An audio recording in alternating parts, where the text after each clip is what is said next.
all the roads we've chosen. Oh no.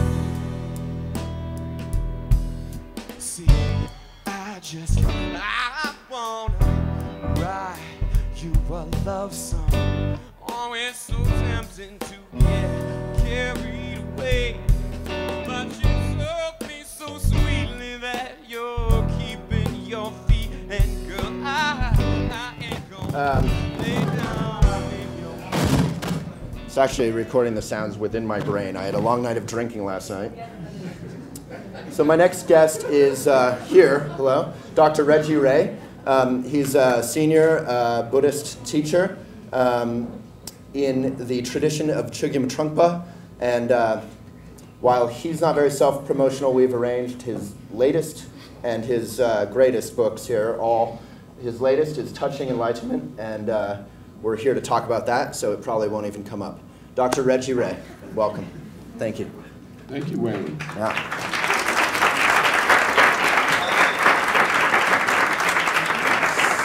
So that's a new tradition at a talk show is people are so excited they applaud the guest while they're on stage. People are very excited about you. Why are people excited about Buddhism? Now, Waylon, I would question that assumption.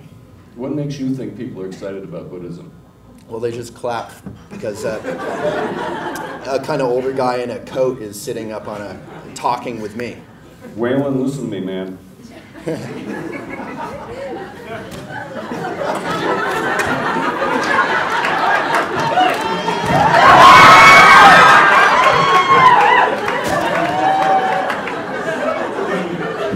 The boy. I'm not even going to go there, Waylon. Come on. I have to find my mic.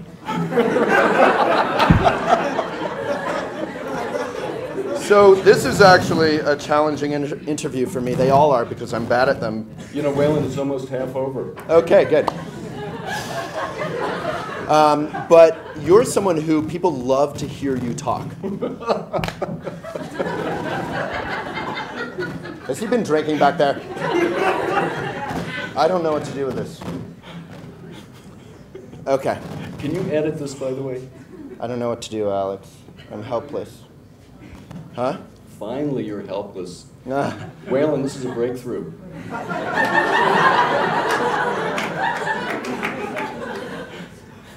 I don't know. I don't want another Byron Katie interview here, so let's move on. Byron, I'm so insulted. No, I sat down with Byron Katie and I said, "Well, what do you do? This work, her work? Do you know And her?" she did it. And she did it to me, and it was horrible. Okay. I mean, it was magical and really opened me up. But. So I want to first get an idea, because I have a lot of people who I love very dearly in the audience who don't care at all about Buddhism, but maybe who claim to be sort of Buddhist-ish, which always offends me.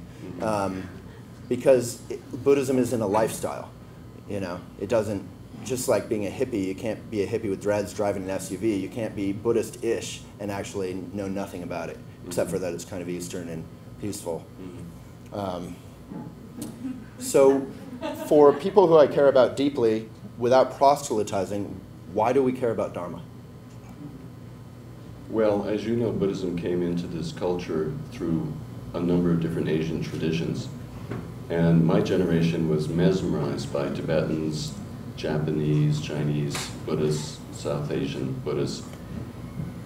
And I think the current generation of people realize that you can't really live life through somebody else's culture. And so we're going through a huge change now. And people are starting to wonder what Buddhism is. If it's not Tibetan, what is it? And what I would say is, we have a problem in the modern world in that most of us feel largely shut down in our lives. And we're looking for some way to wake up and to begin to experience our lives more deeply, just in an ordinary way. And for me, Buddhism is a key that does that. It actually opens up your life. And it helps you find out who you are and why you're here, and gives you the opportunity, at least, to pursue some kind of genuine human fulfillment. But isn't that pretty much what Scientologists would say, or what, you know, Christians would say, is that if you do our thing, that's the key. I mean, that's actually the name of the Christian Science teaching, is the key that unlocks the scripture or something. Someone knows here, you know. So, you know, am I about to sign on the dotted line, you know, with my credit card information after you just said that? I agree. Well, I would say two things. First of all, we live in a culture where competitive religious traditions are all fighting with each other, putting each other down.